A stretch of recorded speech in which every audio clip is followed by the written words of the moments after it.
اس channel میں خوش آمدید تمام دیکھنے والوں اور سننے والوں کو میرا سلام پہنچے۔ خوفناک ناول کھنڈر کی قسط نمبر 11 پیش خدمت ہے۔ بل کھاتی ہوئی یہ دراڑ بہت تنگ و تاریک تھی۔ کئی بار مجھے چٹانی پتھروں سے ٹھوکریں بھی لگی تھی اور میں گرتے گرتے بچا تھا، مگر اس جانگلو عورت نے مجھے سنبھال لیا تھا۔ یہ چٹانی دراڑ خاصی طویل ثابت ہو رہی تھی۔ خاصی دیر بعد دراڑ کا مدھم سرا دکھائی دیا، پھر ہم دراڑ کے اس نیم روشن سرے پر پہنچ کر ذرا رک گئے۔ سامنے دائیں جانب یہی پہاڑی سلسلہ کوس کی صورت بل کھا رہا تھا۔ اس جگہ سے ذرا فاصلے پر مجھے ایک پہاڑی معبد خانہ نظر آ گیا جو زیادہ بڑا نہ تھا۔ وہ مینار کی شکل کا تھا اور اسے بڑی مہارت سے پہاڑی کے سنگلاخ بطن کو چیر کر بنایا گیا تھا، گویا اب یہ مینار نما معبد پہاڑی سے منسلک نظر آ رہا تھا۔ اس جنگلی نیم اوریاں عورت نے مجھ سے سنان چھیننے کی کوشش کی۔ میں نے اسے گور کر ہاتھ اس کا جھٹک دیا۔ وہ شاید اپنے شوہر کے قاتل غون ساحر کا ٹھکانہ دیکھ کر جوش انتقام سے مغلوب ہونے لگی تھی۔ میں نے اسے اشارے سے صبر کی تلقین کی، پھر سر کٹے سپہ سالار آغروب کے کہنے کے مطابق میں نے اسے اشارے سے سمجھایا کہ غون ساحر کو ہلاک کرنا معمولی بات نہیں ہے۔ جب تک وہ رات میں اپنی روح ایک چمگادڑ میں حلول نہیں کر لیتا تب تک ہم اس کا کچھ نہیں بگاڑ سکتے۔ وہ خاموش ہو گئی، مگر حقیقت یہ تھی کہ مجھے اب اس عورت سے یہ دھڑکا لگ گیا تھا کہ کہیں یہ کم بخت اپنے جوش انتقام میں میرا کھیل نہ بگاڑ دے۔ چنانچہ میں نے اسے وہیں چھپے رہنے کی تلقین کی اور میرا اشارہ سمجھ کر نیم رضامندی والے انداز سے خاموش تو ہو گئی، لیکن اس کے چہرے سے تردد صاف عیاں تھا۔ برکیف میں نے اسے وہیں چھوڑ کر پہاڑ کی پتھریلی دیوار کے ساتھ چپکا ہوا معبد کی طرف بڑھنے لگا۔ اندر سے میں بھی گھبرایا رہا تھا کہ اگر کہیں اس بدبخت قاغون ساحر کو مجھ پر ذرا بھی شک ہو گیا تو مجھے زندہ نہیں چھوڑے گا۔ اس لیے مجھے بے حد محتاط رہنے کی ضرورت تھی۔ چنانچہ میں گرد و پیش پر نگاہ رکھ کے محتاط انداز سے آگے بڑھنے لگا اور بالآخر ذرا ہی دیر بعد میں معبد خانے کی بغلی دیوار کے ساتھ چپک کر کھڑا ہو گیا۔ رات کا جانے کون سا پہر تھا۔ میں چند ثانیے دم سادے وہیں چپکا کھڑا رہا اور اس کے بعد میں نے اطراف کا جائزہ لیا۔ اس چٹان گیر معبد پر ہیبت ناک سناٹو نے ڈیرا ڈال رکھا تھا۔ ہر سو اسرار بری خاموشی کا راج تھا۔ میں نے ذرا سر اٹھا کر اوپر دیکھا، میرا بھی سنگی دریچے بند تھے۔ معبد کی چوٹی پر چمگادڑیں گمبھیریاں بھر رہی تھیں۔ میں سوچنے لگا کہ کم از کم ان کا نصف پہر گزر ہی چکا تھا۔ ضرور غون ساحر اپنی روح چمگادڑ میں حلول کرنے کے بعد بے سود پڑا سو رہا ہوگا۔ اغروب کی ہدایت کے مطابق مجھے سوئے مردہ پڑے غون پر وار کرنے کی بجائے سپید سحر نمودار ہونے سے پہلے اس چمگادڑ کا انتظار کرنا چاہیے تھا، جو غون ساحر کے عمل کرنے کے مطابق ٹھیک وقت پر پہنچ کر جیسے ہی غون کے بے سود وجود کے سینے سے چمٹ جاتی، مجھے سنان گوم بغیر اسے ہلا کر ڈالنا تھا۔ لہٰذا میں ہمت کر کے آگے بڑھا اور بالآخر معبد کے سنگی دروازے کے قریب پہنچ گیا۔ دروازہ بند تھا۔ میں نے دھڑکتے دل کے ساتھ اس کی چوبی پٹ کو اندر دھکیلا تو وہ کراہ آمیز چرچراہٹ کے ساتھ اندر کی طرف کھلتا چلا گیا اور بالآخر معبد کے سنگی دروازے کے قریب پہنچ گیا۔ دروازہ بند تھا۔ میں نے دھڑکتے دل کے ساتھ اس کی چوبی پٹ کو اندر دھکیلا تو وہ کراہ آمیز چرچراہٹ کے ساتھ اندر کی طرف کھلتا چلا گیا۔ اندر مدھم روشنی میں مجھے ایک چکردار سنگی زینہ اوپر جاتا نظر آیا۔ میں نے اندر قدم رکھ دیا، پھر آہستہ آہستہ زینے طے کرنے لگا۔ اوپر پہنچا تو خود کو ایک بڑے سے ہال میں کھڑا پایا۔ سامنے نگاہ پڑی تو بری طرح ٹھٹک گیا۔ کیا دیکھتا ہوں کہ وسط میں ایک مستطیل سے پتھریلی چبوترے پر ایک لمبا ترنگا سا کالا بھجنگ شخص پشت کے بال دونوں ہاتھ سینے پر رکھ کے میں بے خواب تھا۔ مگر نہیں، وہ تو محض ایک لاش تھی۔ غون ساحر ابدی نیند میں غرق تھا۔ وہ ایک عمل تناسخ کے ذریعے اپنے روح چمگادڑ کے اندر حلول کر کے لاش کی مثل بے سد لٹا پڑا تھا۔ میں نے خاموشی سے گول سی چار دیواری والے حائل کا جائزہ لیا تو سوائے ایک دریچے کے سب بند تھے۔ میں فوراً سمجھ گیا کہ یہ دریچہ چمگادڑ کے آنے جانے کے لیے ہی کھول رکھا ہے۔ گویا اب مجھے ادھر ہی کسی خفیہ گوشے میں چھپ کر اس چمگادڑ کا انتظار کرنا چاہیے تھا۔ لہٰذا یہ سوچ کر میں نسبتاً تاریک گوشے میں چھپ کر بیٹھ گیا۔ ایک ایک لمحہ بھاری سر کی طرح سرک رہا تھا۔ میری ٹھٹکی ہوئی نظریں دریچے پر جمی ہوئی تھیں، جہاں سے مقدور بر تاریک خلا نظر آ رہا تھا۔ اب مجھے بے چینی سی سپیدہ سحر کے نمدار ہونے کا انتظار تھا۔ پھر جیسے ایک ایک پل صدیوں کی طرح گزرتے گزرتے ہی گزر گیا۔ میرا بھی دریچے سے باہر طریق خلا اب رفتہ رفتہ مل جگہ ہونا شروع ہو گیا تھا۔ اس کے بعد دن کی روشنی میں ڈلنے لگی، میرے سینے میں دل کی دھڑکنیں تیز ہونے لگیں اور نگاہیں بدستور میرا بھی دریچے پر اٹک کر رہ گئی تھی۔ اب کسی بھی لمحے وہ چمگادڑ جو واگون ساحر کو نیند سے بیدار کرنے کے لیے نمودار ہو سکتی تھی، پورے ماحول پر یکلخت عجیب سا سناٹا چھا گیا تھا۔ تب پھر اچانک ایک آہٹ بھر میں ٹھٹک سا گیا، مگر یہ آہٹ اس میرابی دریچے سے نہیں ابری تھی جدھر میری نگاہیں گڑی ہوئی تھی، بلکہ یہ پرسرار آہٹ مجھے زینے کی طرف سے آتی سنائی دی۔ میں نے جیسے ہی چونک کر زینے کی طرف دیکھا تو اسی لمحے مجھے دریچے کی طرف پھڑپڑاہٹ کی آواز سنائی دی۔ زینے سے نگاہ ہٹا کر میں نے دریچے کی طرف دیکھا تو یکدم میری رگوں میں خون کی گردش تیز ہو گئی۔ ایک چمگادڑ زینے سے اندر داخل ہوئی اور پھر میرے دیکھتے ہی دیکھتے وہ مستعد چبوترے کاغون ساحر کے دراز بے سدھ وجود کے سینے سے چمٹ گئی۔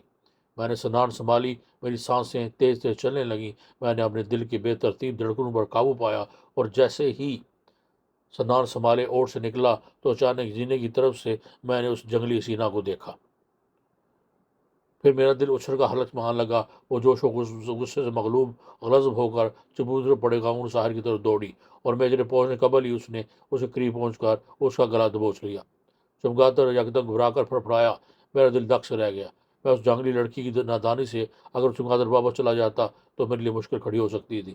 میں نے چمگادڑ کو پھڑپڑا مار کر قاغون ساحر کے سینے سے الگ ہوتے دیکھا تو جلدی سے میں نے سنان پھینک کر تیر کمان پکڑ لیا اور چلے پر تیر لگا کر اڑتے ہوئے چمگادڑ کا نشانہ لے کر تیر چھوڑ دیا۔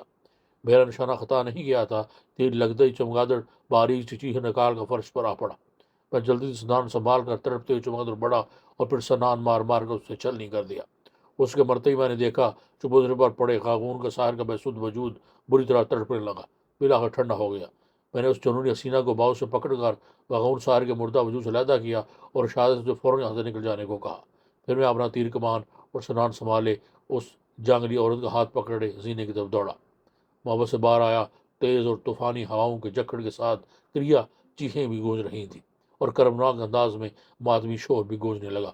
میں ان شیطانی چیخوں کی پرواہ کیے بغیر اس جنگلی عورت کا ہاتھ پکڑے پہاڑی دراڑ کی طرف دوڑ پڑا، مگر ہر دراڑ میں داخل ہوتے مجھے اپنے عقب میں لوگوں کا شور سنائی دیا۔ میں نے ٹھٹر کر مڑ کر دیکھا تو دک سے رہ گیا۔ ان لوگوں نے مشعلیں اور سنان سنبھالے ہوئے تھے، یقیناً عطاشی قبیلے کے لوگ تھے جنہیں شاید اپنے عظیم ساحر کی موت کا پتہ لگ چکا تھا۔ اب اس خطرناک صورتحال میں ان کے ہتھے چڑھنے کا مطلب ہماری عبرتناک موت تھا۔ وہ عورت بھی دہشت زدہ تھی۔ میں اسے لے کر اندری دراڑ میں داخل ہو گیا اور بے تحاشا دوڑ لگا دی۔ جنگلی عورت اب میرے ساتھ تھی۔ ہم دونوں اب تاریک جنگل میں آ گئے تھے، مگر رکے پھر بھی نہیں تھے اور مسلسل تیز قدموں سے دوڑے جا رہے تھے۔ وہ عورت بھی خاصی سخت جان تھی۔ کافی دور جانے کے بعد ہم دونوں ذرا سستانے کے لیے ایک جگہ رک گئے۔ جنگل کی تاریک فضا میں اب دن کی روشنی پھیلنے لگی تھی اور وہ عورت میری طرح عجیب مسحور کو نظروں سے دیکھے جا رہی تھی۔ اس کی بڑی بڑی کالی آنکھیں اب میرے لیے توصیف اور ممنون برے جذبات ہر کورے لے رہے تھے۔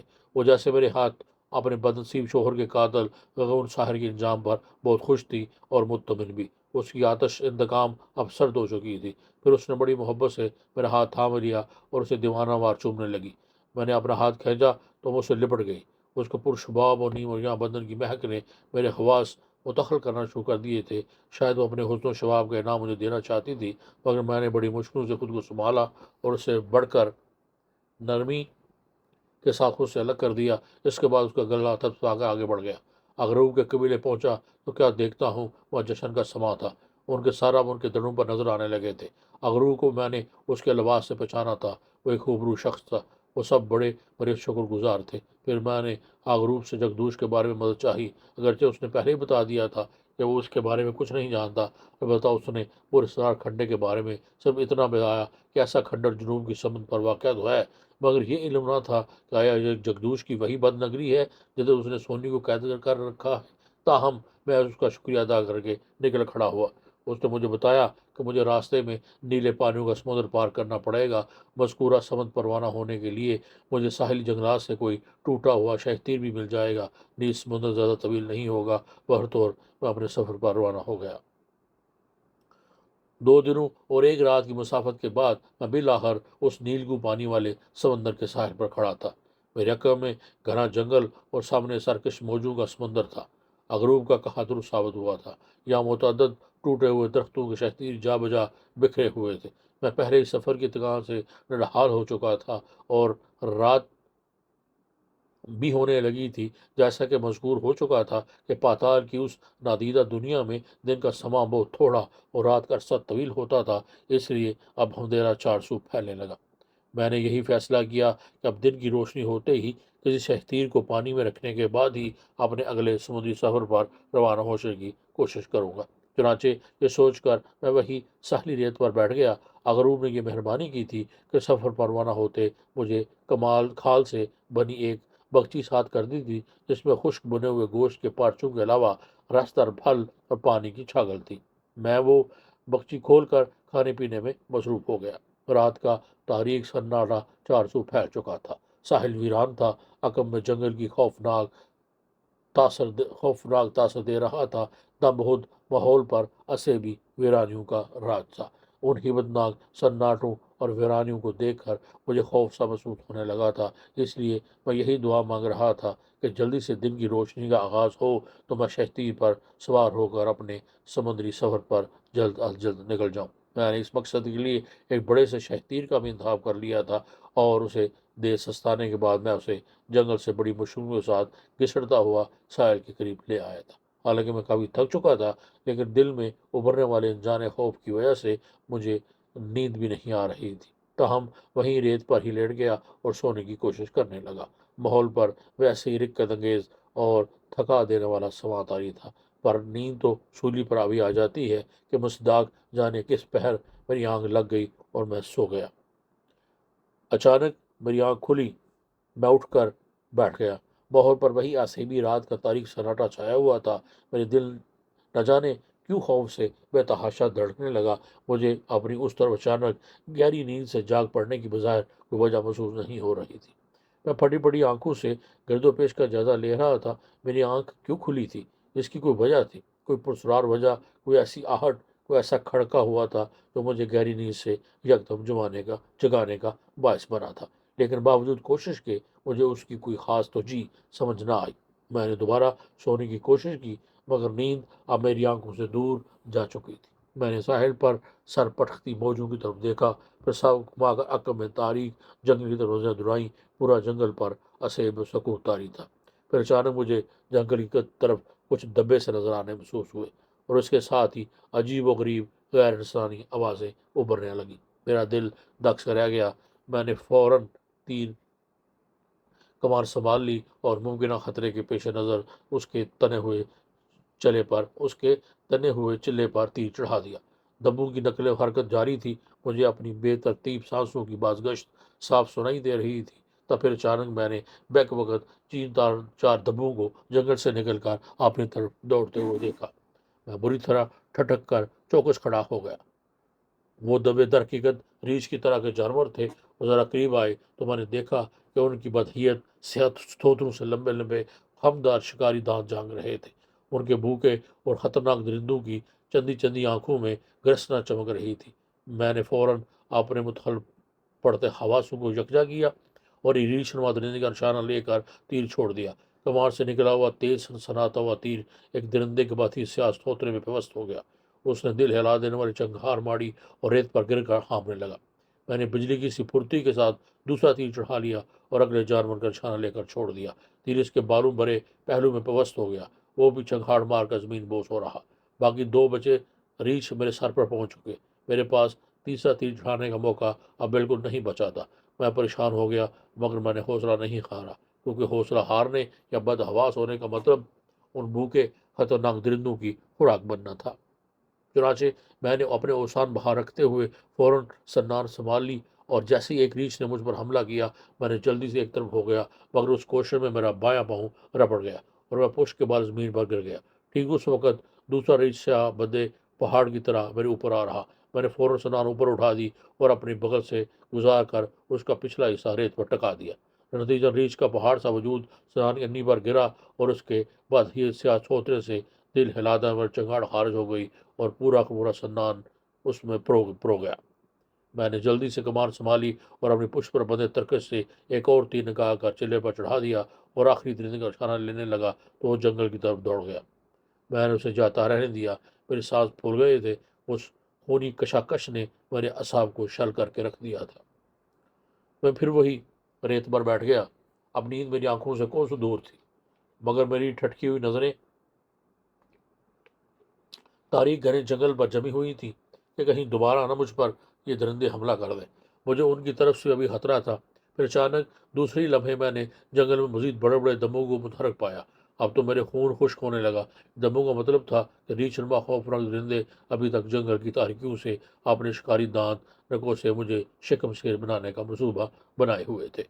اس تصور سے ہی میں لرز اٹھا کہ اگر ان سب نے مجھ پر حملہ کر دیا تو مجھے آنے وقت میں بمبوڑ کر رکھ دیں گے۔ گویا میرا اب مزید یہاں تاریک ساحل پر رکنا خطرے سے خالی نہ تھا۔ تب میں نے سوچا کیوں نہ اس وقت یہاں سے نکل جانا چاہیے، کیونکہ اب تو میرے پاس کوئی ہتھیار بھی نہیں بچا تھا۔ ترکش خالی ہو چکا تھا، سنان بھی خراب ہو چکا تھا، لہذا میں نے جلدی سے اپنے شہتی سمندر کی طرف گھسنا شروع کر دیا اور میں سمندر کے ذرا ہی قریب تھا کہ اچانک جنگل کی طرف سے خوفناک غرہٹیں بلند ہونے لگی۔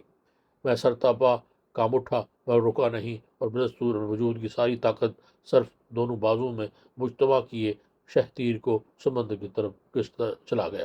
ادھر جنگل میں گاد لگائے بیٹھے مکار درندوں نے شاید میرے فرار ہونے کی بھوک سون لی تھی، کیونکہ اگلی لمحے میں نے بد بد کرتے آوازیں سنی۔ میں نے جنگل کی طرف دیکھا اور لرز اٹھا۔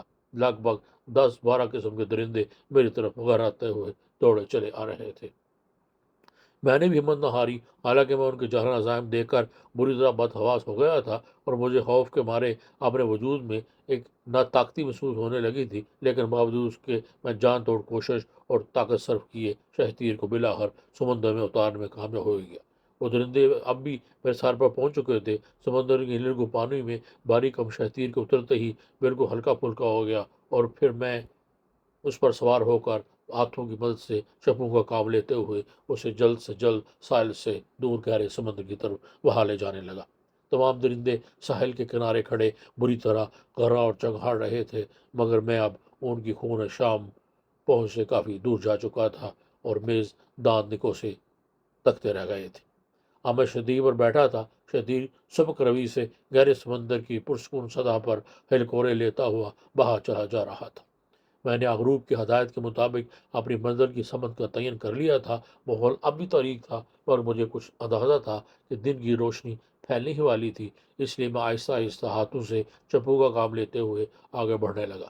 جب ذرا تھک جاتا تو آرام کرنے بیٹھ جاتا اور شہتیر خود ہی اپنے رو پر بہنے لگتا۔ اب میرے چاروں اطراف سے بے کران سمندر تھا اور جانے کیوں اب مجھ پر عجیب سی ہیبت طاری ہونے لگی تھی۔ یہ شاید سمندر کے ماحول کا اثر تھا۔ میرے کرب و جوار میں ہنوز گپ اندھیرا چھایا ہوا تھا، مگر دل مضبوط کی اپنے منزل کی طرف بڑھتا جا رہا تھا۔ وقت دھیرے دھیرے گزر رہا تھا، پھر بتریج ماحول سے تاریکی چھڑنے لگی، سمندر پر بھی جلملاہٹ سی ہونے لگی۔ دن کے ماحول کا اپنے ہی ایک اثر ہوتا ہے۔ پھر جیسے جیسے دن کا اجالا پھیلنے لگا، میرے اندر کی ہیبت ناکی بھی کم ہونے لگی۔ پھر میرے دیکھتے ہی دیکھتے فضا بالکل صاف ہو گئی، دن کا اجالا ہر طرف پھیل گیا۔ میں نے اب آگے تیرنے کی کوشش تیز کر دی، لیکن اس طرح میرے بازو شل ہو کر رہ گئے تھے۔ اب مجھے پہلے سے زیادہ دیر ستانا پڑا تھا، چاچا میں نے کبھی کبھی کم کبھی زیادہ کی پالیسی کا اختیار کرنا ہی مناسب جانا۔ سونی کا من ہونا تھا تصور ایک لمحے کو بھی میرے دل و دماغ سے محو نہیں ہوا تھا۔ اغروب کے کہنے کے مطابق اگر میں اس رفتار سے بھی بالکل سیدھا چلتا رہا تو اندھیرا پھیلنے سے پہلے جگدوش کی بد نگری کے ساحل پر پہنچ سکتا تھا۔ اگرچہ مجھ سے راستہ بھٹکنے کا بھی خدشہ تھا، تو اس تصور سے بھی مجھے لرزا دے رہا تھا کہ اگر میں خدا نہ خواستہ راستہ بھول گیا تو اس بحر بے کرا میں بھوکا پیاسا عبرت ناک موت کی آغوش میں چلا جاؤں گا۔ بہرطور اب میں اللہ سے دھیرے دھیرے میں دعائیں مانگتا آگے بڑھتا چلا جا رہا تھا۔ وہ شیطان شتونگڑے جگدوش کی بدنگری کے قریب پہنچنے کے ممکنہ اندازے کا احساس کر کے میرے اندر جنگ جوانہ سی ہلچل پیدا ہونے لگی تھی۔ میرا اب اس سے فیصلہ کن ٹکراؤ بالکل قریب تھا۔ اگرچہ میں اس شیطان کے ساحر کے مقابلے میں رہتا تھا، لیکن مجھے اللہ تعالیٰ کی طاقت پر کامل بھروسہ تھا۔ پھر اب نیک بزرگ بابا کمال شاہ کا تعویذ بھی تو میرے پاس تھا۔ مجھے پورا یقین تھا کہ اس کی موجودگی کے سے جگدوش میرا کچھ بھی نہیں بگاڑ سکتا۔ چنانچہ یہ سوچ کر میری ہمت سوا ہونے لگی اور میں ایک نئی طاقت، نئے ولولے و عزم کے ساتھ آگے بڑھنے لگا۔ ابھی تک مجھے دور دور تک ساحل کے آثار نظر نہیں آئے تھے۔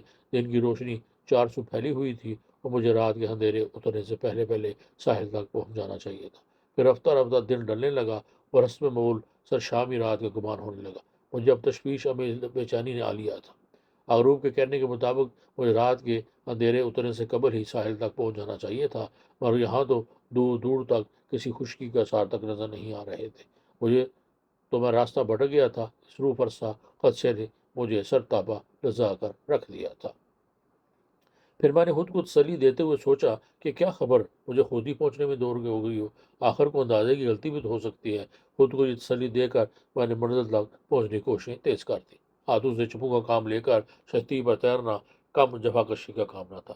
میرے دونوں بازو دکھنے لگے تھے اور شتیر کے ایک ہی حصے میں ٹک کر بیٹھے رہنے سے میرا پورا جسم بھی شدید تکلیف دہ اکڑن محسوس کرنے لگا تھا اور مجھے بھوک کے ساتھ پیاس کی شدت بھی ہلکان کیے دے رہی تھی۔ سمندر کا پانی میں نے ذرا چکھنے کی کوشش کی تھی، مگر وہ بے حد درجہ نمکین اور کڑوا لگا تھا، بلکہ اب تو مجھے بھوک سے زیادہ پیاس کی شدت تنگ کرنے لگی تھی، کیونکہ میرا حلق پیاس کی شدت سے سو کر کانٹا ہو رہا تھا۔ اگر میرا ریشنوا درندوں سے ٹکرا نہ ہوتا تو یقیناً میں زیادہ راہ کے طور پر جنگل سے کچھ نہ کچھ پھل وغیرہ ساتھ لے کر ہی اپنے سمندری سفر پر روانہ ہوتا۔ رات کے اندھیروں کو اصحابی افریتوں کی طرح امڑتے دیکھ کر میں بری طرح پریشان بھی ہو رہا تھا اور گھبرا بھی رہا تھا۔ پھر رفتہ رفتہ کالی باؤلی راستہ نے آ ہی لیا۔ اب میں دوبارہ آنکھیں پھاڑے تاریکیوں میں چاری طرف گورا جا رہا تھا، مگر مجھے اندھیروں میں سوا کچھ سجائی نہیں دے رہا تھا، حتیٰ کہ چند گز سے زیادہ مجھے کچھ دکھائی نہیں دے رہا تھا۔ میں گہری سانس لے کر بیٹھا رہا۔ میرا سمندری سفر جاری تھا، نہ جانے میں بھی اپنی منزل سے کتنا دور تھا۔ حالانکہ اغروب کے کہنے کے مطابق اب تک جگدوش کی بدنگری کے ساحل تک پہنچ جانا چاہیے تھا، پر طور میں تن بتقدیر اللہ کے بھروسے صبر و استقلال اور حوصلے کے ساتھ نامرو منظر کی طرف گامزن تھا کہ اچانک مجھے لہروں کا غیر معمولی شور سنائی دیا۔ میں ٹھٹک سا گیا۔ پہلے تو میں یہی سمجھا کہ یہ معمول ہے، مگر پھر فوراً ہی جب آواز کا آہنگ واضح ہوا تو میں نے موجوں کی شور زدہ سمت کی طرف دیکھا تو بری طرح چونک گیا۔ میرے سامنے ایک تاریک ساحل تھا، ایک جزیرہ، تاریک جزیرہ، گھنے اور لامے لامے درختوں اور قد آدم خود خور جنگلی جھاڑیوں والا جزیرہ۔ خوشی سے میری چیخ نکل گئی اور میرے اندر ٹوٹی ہمت نے جوش پکڑا۔ پھر میں زور زور سے ہاتھوں کی چپو چلاتا ریتلے ساحل پر آ کر پشت کے بال لیٹ گیا۔ ذرا تکان اتارنے کے بعد میں نے جزیرے کی طرف منہ کر کے اٹھ بیٹھا۔ سامنے جنگل تاریک اور سانس لیتا ہوا محسوس ہو رہا تھا۔ اور یہیں بیٹھ کر دن کی روشنی نمودار ہونے کا انتظار کرنے لگا۔ پھر تھکن کی شدت نے نیند کو جنم دیا اور میں وہی ساحل پر سو گیا۔ آنکھ کھلی تو پھر میں بھرپور نیند لے چکا تھا، جس کا ثبوت میرے بدن میں ایکاکی ابھرنے والی فرحت انگیز تازگی تھی۔ صبح ہو چکی تھی۔ سامنے جنگل خوش الحان پرندوں سے چہچہا رہا تھا۔ بھوک اور پیاس آدمی جگہ موجود تھی۔ میں اٹھ کر جنگل کی طرف بڑھا۔ جنگل خاصا گھنا، خوش رنگ رسیلے پھلوں سے اٹا پڑا تھا۔ ان میں ناریل کے بھی درخت تھے، بس پھر کیا تھا، ایک درخت پر شاخ در شاخ چڑھ کر میں پھل کھانے لگا۔ ناریل کی آنکھ توڑ کر اس کے سراغ سے پانی پیا۔ شکم سیری کے بعد مجھے اپنے وجود میں توانائی کے ساتھ چشمے پھوٹتے محسوس ہوئے۔ اچھی طرح کھا پی کر میں نے قدرے بلند ناریل کے درخت پر چڑھ کر اعتراف کا جائزہ لینے کا سوچا۔ پھر جیسے ہی درخت کے نصف تک پہنچا، ایک شاہین کی سنسناتی ہوئی آواز ابھری اور ساتھ ہی مجھے اپنے چہرے سے چند انچ کے فاصلے سے ایک چھبک سی محسوس ہوئی۔ ایک تیر زناٹے کے ساتھ میری ناک سے 2 انچ دور تنے میں پیوست ہو گیا۔ موت سے بار بار بچ جانے کی عجیب سی دہشت کے مارے میں نے نیچے چھلانگ لگا دی۔ دب سے میں جنگلی پودوں اور گھنی جھاڑیوں پر گرا اور پھر وہیں دم سادے دبک گیا، کہیں مجھ پر تیروں کی بارش نہ ہو جائے۔ کافی دیر گزر گئی، میں ایسے ہی کندھے ہاتھوں گھنی جھاڑیوں میں دبکا رہا۔ پھر اچھی طرح کرب و جوار کی سنگن لینے کے بعد جھاڑیوں سے ذرا ابھر کر دائیں بائیں دیکھا تو کسی کو موجود نہ پایا۔ بالآخر ڈرتے ڈرتے سیدھا کھڑا ہو گیا اور گرد و پیش میں ٹھٹکی ہوئی نگاہوں سے دیکھتا آگے بڑھنے لگا۔ اچانک میرا پاؤں الجھا، میں گرتے گرتے بچا۔ وہ گھاس پھوس اور خشک ٹہنیوں سے بنی ایک رسی تھی۔ دوسرے لمحے مجھے خطرے کا احساس ہوا، مگر دیر ہو چکی تھی۔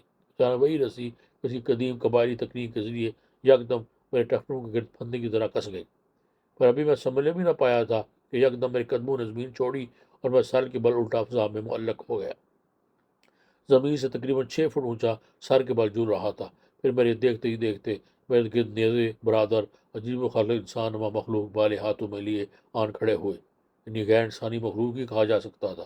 ان کی سامر یوں تو عام انسانوں جیسی تھی، مگر انہیں دیکھ کر ڈھانچوں کا تصور ہی ذہن میں ابھرتا تھا۔ ان کے اس طوفانی پنجروں میں محاورتا نہیں، یقیناً برائے نام بوٹی تھی۔ چہرے لبوترے تھے، بغیر پیوٹو کی آنکھوں سے بڑے بڑے ڈھیلے باہر آ کر ابلے محسوس ہو رہے تھے۔ میرے وجود میں مارے خوف سے پھریری سی دوڑ گئی، مجھے ان لچڑے ہوئے گوشت والے استفانی وجود سے کراہت آنے لگی۔ وہ سب عجیب بے ہنگم انداز میں چیخنے لگے۔ پھر ایک نے درخت پر چڑھ کر رسی کاٹ دی۔ میں نے اگر دونوں ہاتھ آگے نیچے نہ پھیلائے ہوتے تو میں سر کے بال زمین پر گرتا اور میری گردن کا مرکہ ٹوٹ جانا یقینی تھا۔ باہر تو اور میں نے نیچے گرتے ہی آگے پیروں کو بندہ کھولا اور پھر جلدی سے اٹھ کھڑا ہوا۔ وہ سب میرے قریب آ گئے اور نیزے کی انیوں سے مجھے آگے بڑھنے کا ٹوکا دیا۔ میرا دل بری طرح درد دڑا رہا تھا۔ مجھے ان سے خوف بھی محسوس ہو رہا تھا، جانے یہ عجیب الخلقت مخلوق میرے ساتھ کیا سلوک کرنے والی تھی۔ میں ان کا خاموش حکم ماننے پر مجبور تھا، لہذا ان کے اشارے پر ایک طرف بڑھ گیا۔ وہ بھی وحشت انگیز سرخوشی کے عالم میں چیختے چلاتے اور نیزے کی آہنی انیوں سے گویا ہنکارتے ہوئے آگے بڑھے چلے جا رہے تھے۔ تم لوگ کون ہو؟ مجھے کہاں لے جا رہے ہو؟ میں نے بالآخر چلتے چلتے ڈرتے ڈرتے قدرے چلا کر ان سے پوچھا، مگر جواب نہ آیا۔ مجھے یقین تھا کہ لوگ میری زبان سے نہ بلد ہوں گے، کیونکہ میرے داد فریاد کرنے سے ان پر ذرا بھی کوئی اثر نہ ہوا تھا۔ وہ لوگ انیوں کے بل پر ٹوکے دیتے دھکیلتے ہوئے ایک بستی میں لے آئے۔ یہاں بھی ان جیسے لوگ موجود تھے، مگر ان میں عورت مرد حتیٰ کہ بچوں کی بھی تخصیص ممکن نہیں ہو پا رہی تھی۔ رہائش کے نام پر جا بجا مٹی کے ٹیلے نظر آ رہے تھے، جن میں تاریک گپھائیں بنی ہوئی تھیں۔ انہوں نے مجھے اس عجیب و غریب بستی کے بیچ میں کھڑا کر دیا۔ ایک بار تو میرے جی میں آئی کہ میں یہاں سے بھاگ نکلوں، کیونکہ مجھے ان کے فانی وجود سے کسی طاقت کی توقع نہیں تھی۔ لیکن اس کے بعد آہنی بھالو کے علاوہ بیشتر کے ہاتھوں میں تیر کمان بھی نظر آ رہے تھے۔ یہ مجھے فرار کی صورت میں چھل نہیں کر سکتے تھے۔ مجھے کوئی موقع تا کر ہی یہاں سے نکل کر بھاگنا چاہیے تھا، لیکن اتنے ساروں کی موجودگی میں مجھے اپنی فرار کی ساری راہیں مسدود نظر آ رہی تھی۔ نہ جانے یہ لوگ اب میرے ساتھ کیا حشر کرنے والے تھے۔ ذرا دیر گزری، مجھے ایک نسبتاً بڑی گپا سے ایک اور ڈھانچہ نما جسمانی شخص نکلتا ہوا دکھائی دیا۔ وہ بھی انہی کی طرح عام جسمانی ساخت کا تھا، لیکن اس کے ارد گرد نیاز برادر محافظ نما 4-5 افراد کو دیکھ کر میں نے اندازہ لگایا کہ اس کی شخصیت بستی کے معتبروں کی سی ہے۔ البتہ اس کی آنکھوں کے ڈھیلے دوسروں کے مقابلے میں غیر معمولی اور بڑے بڑے اور باہر کو ابلے ہوئے تھے۔ ان کے پیوٹے تغیب تھے، ایسے میں ان کی صورتیں زیادہ کریا اور ڈراؤنی معلوم ہو رہی تھیں۔ میں دل مضبوط کیے سردست چپ چاپ کھڑا تھا۔ ان کے بڑے ڈھیلوں والا سردار خاصی دیر تک مجھے اپنے امڈے ہوئے بڑے بڑے ڈھیلوں سے گھورتا رہا۔ پھر اس کے بعد چھوٹے سے نکڑتا میرے قریب آیا اور میرے کپڑوں اور میرے جسم کو اپنے پنجر نما جسمانی ہاتھوں سے چھو کر دیکھنے لگا۔ اس کے چہرے پر نچے ہوئے ماسک کی وجہ سے اس کے چہرے پر تاثرات سب نے حتیٰ کہ دیکھنے سے بھی کا اثر تھا۔ یہی حال اس کے ابھرے ہوئے دیدوں کا تھا۔ تاہم میں نے دیکھا کہ اس نے میرا معائنہ اور جائزہ لینے کے بعد کچھ اندازے میں دھیرے سے اپنی استوانی کھوپڑی ہلائی، جیسے وہ میرے بارے میں کچھ اندازہ کام کر چکا تھا۔ پھر اس نے اپنے ساتھیوں سے منمنی سی آواز میں کچھ کہا، جو بہرحال میں نہ سمجھ سکا کہ ان کی زبان میرے لیے سر بسر اجنبی تھی۔ مگر میں نے دیکھا وہاں موجود سب خوشی سے یکدم پھر اچھلنے کودنے لگے، اور پھر 4 افراد نیزے تھامے میرے قریب آئے اور مجھے نیزوں کی زور کھیلتے ہوئے کئی تاریک کھو میں لے گئے اور خود باہر آ کر گویا پہرے دار کے سیسے سے کھڑے ہو گئے۔ اب مجھے صحیح معنوں میں تشویش ہونے لگی کہ کھڑنما کھو زیادہ طویل نہ تھی، مگر کشادہ ضرور تھی۔ اس میں کھڑا تو نہیں ہوا جا سکتا تھا، البتہ سوکڑ سمٹ کر بآسانی بیٹھا جا سکتا تھا۔ میں اسی طرح ہی دیوار سے ٹیک لگائے بیٹھ گیا۔ وقت گزرتا گیا، جب اندھیرا پھیل گیا تو مجھے باہر نکالا گیا اور سیدھا ایک اس بڑی کھو کے اندر لے جایا گیا۔ یہ کھو ان کے سردار کی تھی جو اس وقت اندر موجود تھا۔ نہ جانے کس طرح کی لڑکی کی انہوں نے مشلیں ہاتھ میں پکڑ رکھی تھی۔ اندر ان کے سردار کے علاوہ 4 نظام بردار محافظ بھی موجود تھے۔ اس کھو کی چھت پر اس قدر بلند ضرور تھی، اندر بآسانی کھڑا ہوا جا سکتا تھا۔ مجھے بس میں بٹھا دیا گیا۔ پھر سردار نے اپنے محافظ سے کچھ کہا اور اچانک جانے کیا رکھا ہوا ایک تلوار نما چھرا نما تلوار اٹھا لی، جس کا پھل عجیب و غریب مشروع کی روشنی میں صفا کی چمک دے رہا تھا۔ میری روح تک لرز اٹھی۔ کیا یہ مجھے ذبح کرنے کا ارادہ رکھتے ہیں؟ میں نے لرزتے دل کے ساتھ سوچا۔ اتنے میں 2 محافظوں نے مجھے دبوچ لیا اور زمین پر اٹھا دیا۔ چھرا بدست میرے قریب آیا اور اس کو باہر کو نکلے ہوئے بڑے بڑے خوفناک ڈیلوں میں صفاق چمک ہلکورے لے رہی تھی۔ میں سر تک کام اٹھا، پھر جیسے وہ چھرا سونتے مجھے ذبح کرنے کے لیے آگے بڑھا، میں نے لیٹے لیٹے اپنی دونوں ٹانگوں کو سکیڑا، پھر ایک لات چھرے اور دوسرے محفوظ کے پیٹ میں رسید کی، باقی دونوں کو ہاتھوں سے پرے دھکیلتا ہوا اٹھ کھڑا ہوا۔ چوتھے نے کلیا چیخ مار کر مجھ پر جھپٹنے کی کوشش کی تو میں نے اسے زور سے اس کے صدار کے اوپر دھکیل دیا اور باہر کو بھاگا۔ جیسے ہی میں اس گھٹنوں تھا مروج کھو سے باہر نکلا تو اکثر جیسے ہی ایک استوانی پنجرے نے مجھ پہ چھڑا لگا دی اور وہ اپنے دونوں استفانی بازو میری گردن کے گرد جکڑ لیے۔ اس کے پنجر نما بازو میں مجھے فولادی شکنجے جیسی آنی گرفت محسوس ہوئی۔ میں نے اپنے حواسوں پر قائم رکھتے ہوئے کنی کی زوردار ضرب اس کی پسلیوں پر رسید کر ڈالی اور اس کے حلق سے وہ شانہ کرا خارج ہو گئی۔ گردن پر اس کی استفانی شکنجے کی گرد ڈھیلی پڑتے ہی میں نے اسے اور جھٹکے سے پرے دھکیل دیا۔ پھر سرائے راہ کے پاس اس کے دو نیزے برادر اور ایک چھوڑا بدست محفوظ نمودار ہوئے۔ پھر ان دونوں نے نیزہ برادار نے مجھ پر بے وقت اپنے نیزے اچھال دیے۔ میں یکدم ایک طرف ہٹ گیا۔ اب ان دونوں نیزے برادر ساتھیوں کا وار خالی جاتے دیکھ کر چھوڑا بدست اپنا چھوڑا سونتے للکار میں چیخ مار کر میری طرح دوڑا، پر اس کے قریب آتے ہی میں نے بجلی کی تیزی کے ساتھ جھکاؤ لیا اور اس کے چھرے والے ہاتھ پر اپنی لات رسید کر دی۔ نتیجتاً چھرا اس کے آگے نکلتا چلا گیا۔ یہ لوگ مجھے لڑائی بائی میں بالکل کورے محسوس ہو گئے، مگر چونکہ میں اس وقت ان کی بستی میں موجود تھا اور ان کے باقی لوگوں کے نگاہ آنے کے خدشے کے پیش نظر میں جلد از جلد ان سے پیچھا چھڑانا چاہتا تھا، اس لیے میں نے اس سے مزید الجھنا نہیں چاہا اور ایک طرف کو دوڑ لگا دی۔ مجھے معلوم تھا کہ یہ لوگ تاریکی کے بعد مجھے تلاش نہیں کر سکیں گے، اس لیے میں کچی مٹروں کی ڈیریوں اور ٹیلوں کے درمیان بنی بھول بھلیوں پر دوڑتا ہوا دور قد آدم جھاڑیوں کی طرف نکل گیا۔ پھر ایک جگہ ذرا سستانے کے لیے بیٹھ گیا۔ میرے 400 گپت تاریکی تھی، مجھے ان کے پنجر نما عجیب الخلقت محلوق کے نازل ہونے کا خطرہ بھی لگا ہوا تھا، اس لیے میں ذرا دیر اپنی سانسیں بحال کرنے کے بعد دوبارہ چل پڑا۔ جی ناظرین، یہ تھی قسط نمبر 11، اس کو یہی ختم کرتے ہیں، اجازت دیجیے، انشاءاللہ پھر اگلی قسط کے ساتھ ملاقات ہوگی۔ اپنا بہت خیال رکھیے، مجھے بھی دعاؤں میں یاد رکھیے اور میرے اس چینل کو بھی۔ اللہ حافظ۔